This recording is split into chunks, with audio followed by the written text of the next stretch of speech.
Hola, hola. Soy su guía animada en este viaje por la urología pediátrica.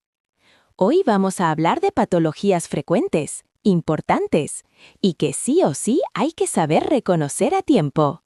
Empezamos fuerte. Arrancamos con algo que no debería esconderse, la criptorquidia. Veamos qué es y por qué es tan importante detectarla a tiempo. ¿Sabías que 3 de cada 100 recién nacidos a término puede que al nacer sus testículos no se encuentren en la bolsa escrotal? En prematuros, esta cifra se dispara hasta en un 30%. Esto se llama criptorquidia y no solo es un término médico, es la anomalía congénita más común del aparato genitourinario. La criptorquidia ocurre cuando uno o ambos testículos fallan en su misión de descender al escroto. No todos los casos de criptorquidia son iguales, lo podemos clasificar de acuerdo a si son palpables o no, de la lateralidad o de la ubicación, que pueden ir desde testículos inguinales, que son los más comunes, hasta testículos ectópicos, que son estos viajeros perdidos que se van a encontrar fuera del canal inguinal. ¿Y cómo hacemos el diagnóstico correcto? El diagnóstico es principalmente clínico, donde se va a basar principalmente en la exploración física y en la palpación. Esto nos permite distinguir entre verdaderos testículos no descendidos, testículos ectópicos o testículos retráctiles. En cuanto al tratamiento, pues va a estar basado en la madurez biológica y en la lateralidad, donde va a haber un punto de corte a los 6 meses. Entonces podemos tener pacientes menores de 6 meses con testículos no descendidos unilateralmente. En estos casos se puede esperar que se tenga un descenso espontáneo. También pueden haber otros casos donde tenemos pacientes menores de 6 meses, testículos no descendidos bilateralmente y no palpables. Aquí se tiene que hacer una consulta a endocrinología y urología para determinar si el paciente no tiene un trastorno del desarrollo sexual. Y en aquellos pacientes mayores de 6 meses, aquí el tratamiento sí es quirúrgico, basado principalmente en la ortodopexia. Entonces, aquí principalmente es importante realizar un tratamiento y diagnóstico temprano para poder evitar complicaciones a futuro de estos pacientes, que pueden ser infertilidad, hernias inguinales, torsiones testiculares o incluso que los pacientes desarrollen cánceres testiculares. Vaya, eso estuvo interesante. Muchas gracias, Génesis. Seguimos con una malformación que se detecta desde el nacimiento y cambia totalmente el manejo quirúrgico. Hipospadias. Atención al examen físico. ¿Sabías que 1 de cada 300 niños nace con hipospadia?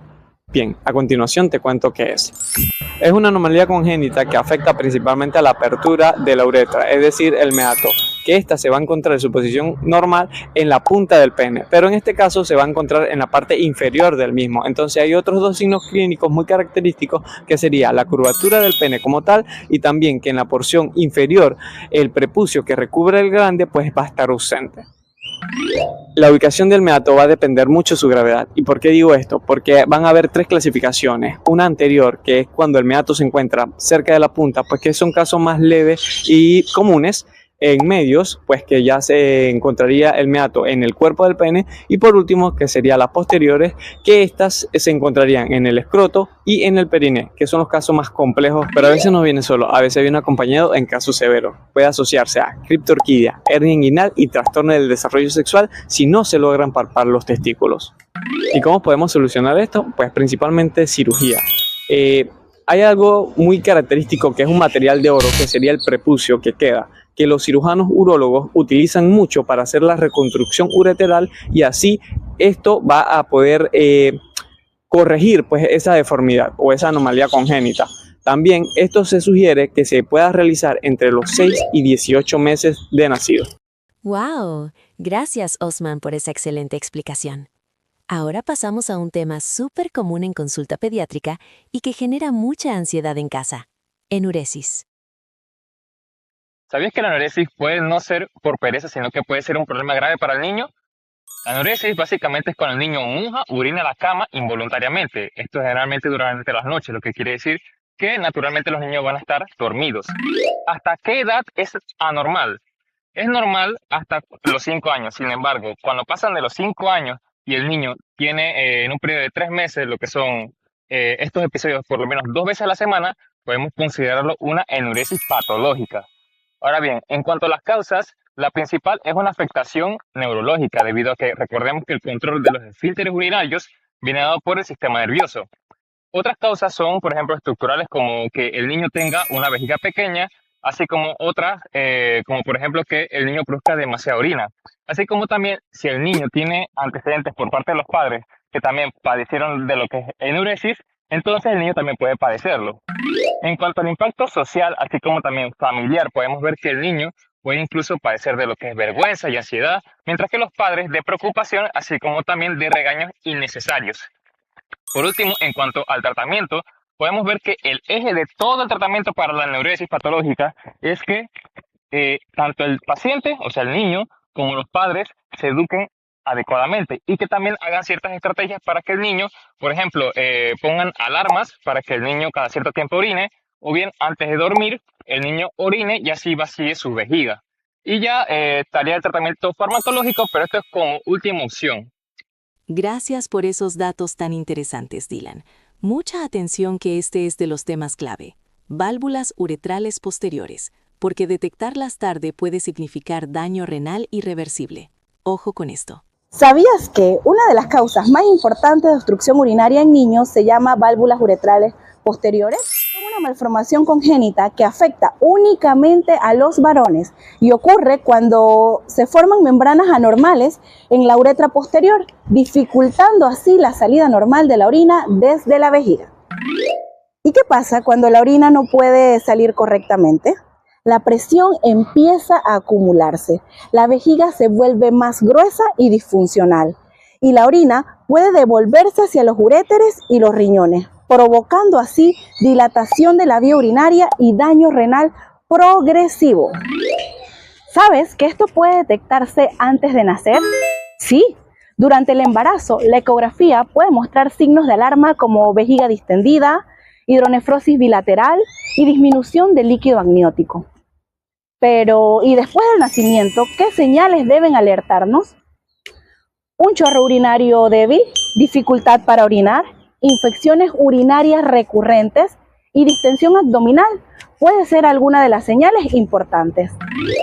Entonces, ¿por qué es tan importante el diagnóstico temprano? Porque identificar y tratar una obstrucción a tiempo permite prevenir daño renal irreversible, mejorar el pronóstico y proteger así la función renal del niño a largo plazo. Toda la razón, Kenia. Una explicación muy acertada.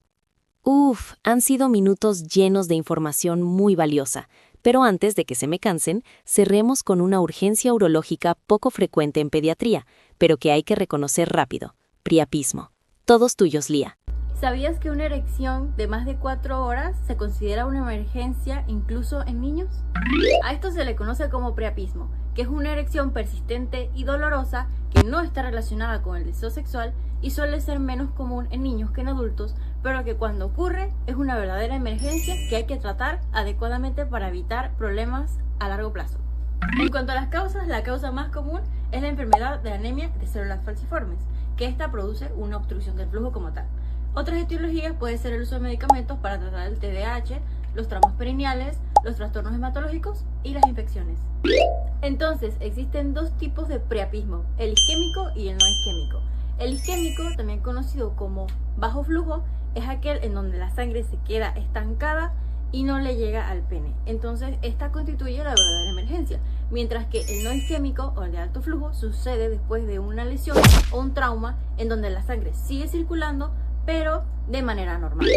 Para el diagnóstico se realiza una exploración clínica, luego una gasometría para determinar si se trata de un priapismo de origen isquémico o no isquémico. La gasometría se hace de los senos cavernosos y una ecografía Doppler, pero esto no suele ser tan común.